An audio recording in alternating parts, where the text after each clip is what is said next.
Fiesta Friday. Now, each year about this time, Guam has two very, very distinct treats. We get to celebrate the liberation of our great island, and personally, I get to interview Angel Sablan, who is my guest right now. Angel, Hafadean, always good to talk to you this time of year. Good to talk to you too. And as I said, it's a celebration of who we are as a people and of our culture and what it really means to be and where we came Guamanian. from and all that. And it's this whole celebration, and I know people still have feelings about liberation, but you know, it's time to reflect and to think about those that suffered and died and perished during the war, and then those that liberated us. And you know, and that's what our celebration is all about.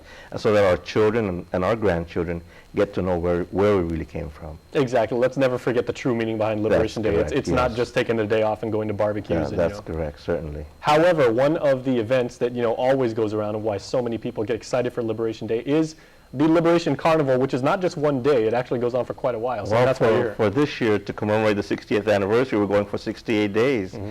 And yes, it's so far it's been great. We have a new venue, of course. It's up in Tijan.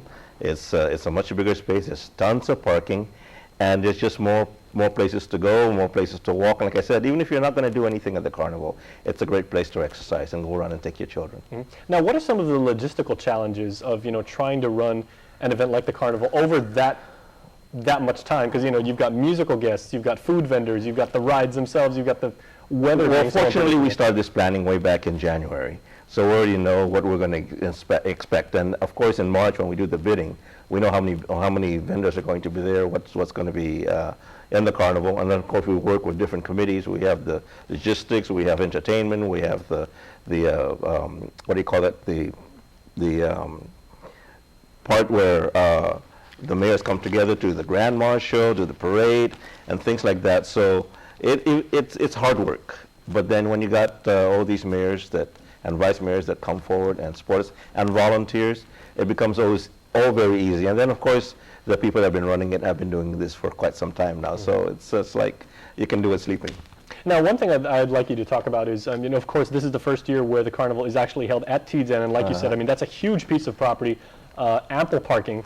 Right. You could park and have 10 feet on either side of you and everything, and it wouldn't be crowded. Right. The carnival was, of course, held for so many years in Tumon, over at Ipao Beach. Tumon, Two Lovers Point. Exactly, and then downtown at the Capitol and Agani and everything. Talk about what some of the unique benefits and challenges this year are of having the carnival at Tijan and everything, and what was it shown to you as the organizer? Well, to us, of course, and to vendors, Agani is probably always the best site to have the carnival because the parade is held in Agani.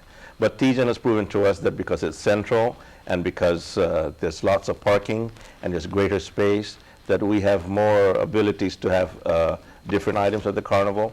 Of course, we had to work with bringing in the power and the water because they weren't there, but thanks to Parks and Recreation, we work well with them. This is their property.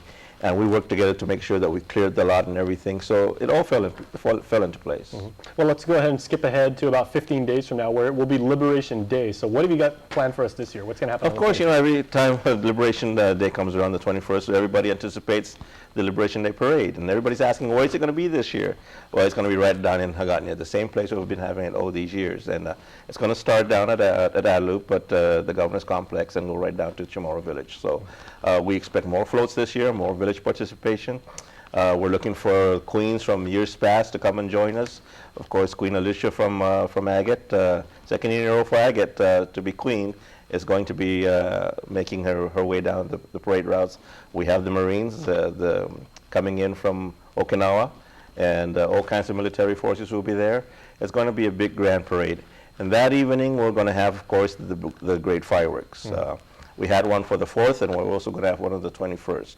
And so it's a big undertaking, but I think the people of Guam will enjoy the 21st when it gets here. Now, I'm going to give you a chance, and I know you've been doing this for so many months already, but here's the big sales pitch, because for people that were fortunate like I am to have grown up on Guam and to know what it truly is to be Guamanian, and that's not necessarily Chamorro, to actually be a resident of Guam, and proudly so. The carnival and the parade were always great events that you look forward to every year, and going down to the parade and walking around, seeing your friends and your family, and everybody's in such a positive mood, brings back so many good memories for me. For people that have never been to the parade, maybe military families who just moved here, or people that are vacationing, explain what the parade and what the carnival will mean to them when they show up. Well, the parade, when you go down there, you're going to see the island come out. People of all ages, of all nationalities are going to come out, and you're going to see that they're all having fun, they're all celebrating, they're all patting each other on the back, they're all barbecuing and eating. And if you're a newcomer, you just walk up and down Marine Corps Drive, and you stop by any tent there, any canopy, and make yourself welcome, because they will welcome you. On the carnival site, like I said, if you want to come up there, there's going to be great entertainment that night. We have the fireworks. There's lots of booths from the vendors. You're going to enjoy yourself. It's like not as big carnivals as you have in the States, but you're going to see the best of Guam at this festivity. All right, anything you'd like to finish with? I just want to thank all the mayors and vice mayors, of course, that worked with us in this. And I want to thank the people of Guam for helping us always to celebrate liberation. And like I said, not many people are left over anymore from 68 years ago. And we do this every year because we want to make sure that their legacy lives on, and that we continue to honor them and remember them. All right, Angel. Well, on behalf of the people, to you and all the members of the Mayor's Council of Guam, thank you for what you do for us, and congratulations on your work. It's another outstanding production. Thank you very much. All right, Jesus Masi. Jesus Mas. All right, stay tuned, because we will be back more Fiesta Friday when KUM News continues.